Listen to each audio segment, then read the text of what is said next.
Namaste. Visualize the current global situation. SDG indicators for good health and well-being are maternal mortality, child mortality, under 5 mortality rate, global health coverage, self-perceived health, and air pollution and hazardous chemicals. Let's look at a few. The UN has already stated that we are not making enough progress towards the Sustainable Development Goals halfway to 2030.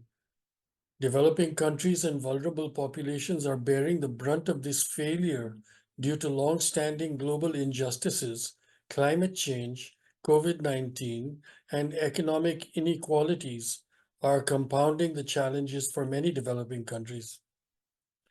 The illustration supports their assessment by clearly showing the gap between achievements made against the targets set by member countries and reminds us that good intentions were just not enough to launch the attack on mortality and morbidity patterns across the globe, and not enough to maintain the drive of even closely matching the targets set by member countries.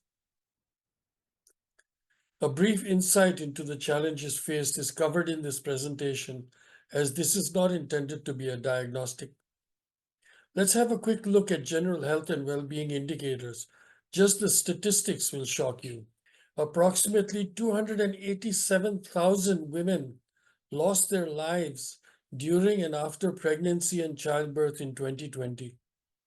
Nearly 95% of all maternal deaths occurred in low and lower middle income countries.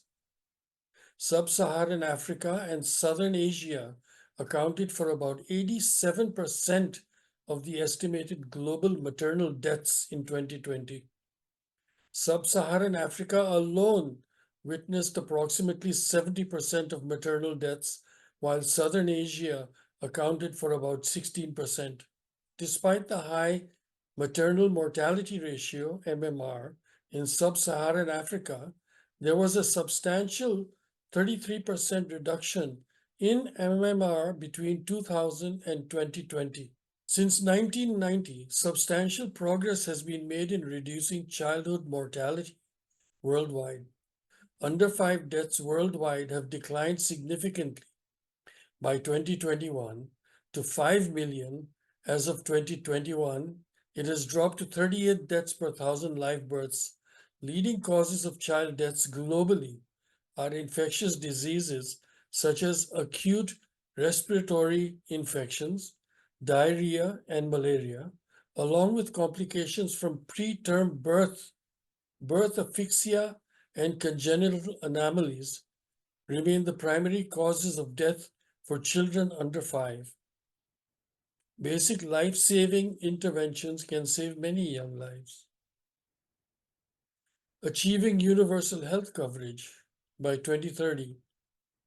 Over 4.5 billion people, more than half the world's population, were not fully covered by essential health services in 2021. 2 billion people experienced financial hardships due to out-of-pocket health spending, pushing over 1.3 billion into poverty while seeking basic health care. Countries facing significant air pollution and hazardous chemical challenges are Pakistan, which ranks as the most polluted country globally in terms of air quality. India consistently struggles with severe air pollution. Bangladesh faces air quality challenges, particularly in densely populated urban areas. Tajikistan experiences high levels of air pollution impacting public health.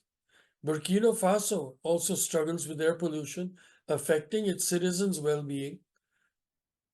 Although China has made progress in air quality, economic rebound and industrial activity has led to a 6.5 increase in PM 2.5 levels, and Canada, known for its clean air, faces challenges due to record wildfires in recent years.